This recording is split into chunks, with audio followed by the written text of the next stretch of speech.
மரியாதைக்குரிய துணை மேயர் மகேஷ்குமார் அவர்களுக்கு என்னுடைய வணக்கத்தையும், நான் சுமார் ஒரு 15 ஆண்டுகளுக்கு முன்பாக அண்ணன் மா சுப்பிரமணியம் அவர்கள் மேயராக இருக்கும் பொழுது அவரை ராமச்சந்திரா மருத்துவக் கல்லூரிக்கு சிறுநீரக விழிப்புணர்வு தினத்துக்கு தலைமை கெஸ்டாக அவரை அழைத்திருந்தேன், தலைமை விருந்தினராக அழைத்திருந்தேன்.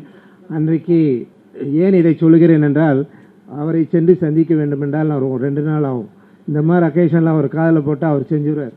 மரியாதைக்குரிய மா சுப்பிரமணியம் அவர்கள் மேயராக இருக்கும் பொழுது இன்றைய சுகாதாரத்துறை அமைச்சர் அவர் வந்த பொழுது அவரிடம் 2 கோரிக்கை வைத்தேன்.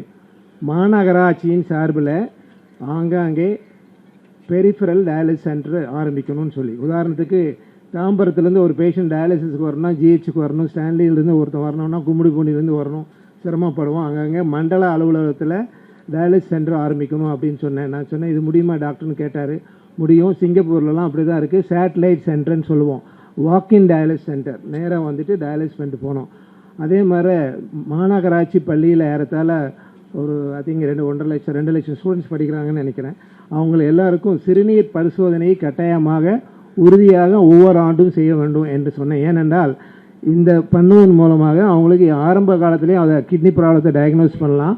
இப்படி பண்ணதுனால ஜப்பானில் இருந்த கிட்னி ஃபெயிலியர் இன்சிடென்ட்ஸை 30% 10 ஆண்டுகள் 3% சொல்லி குறைச்சிட்டோன்னு சொல்லிட்டேன்னு சொன்னாங்க. அதை சொல்லினோடனேயும் ஒரு 2 மாதம் ஒன்றும் பதில் இல்லை. திடீர்னு ஒரு நாள் எனக்கு ஃபோன் வந்தது. மரியாதைக்குரிய கார்த்திகேயன் ஐஏஎஸ் அவர்கள் அப்போது கமிஷனராக இருந்தார்கள். அவர் ஃபோன் பண்ணாங்க, நீங்கள் அமைச்சர் வந்தப்போ ஏதோ சிறுநீர் பரிசோதனை பற்றி சொன்னீங்களாமே,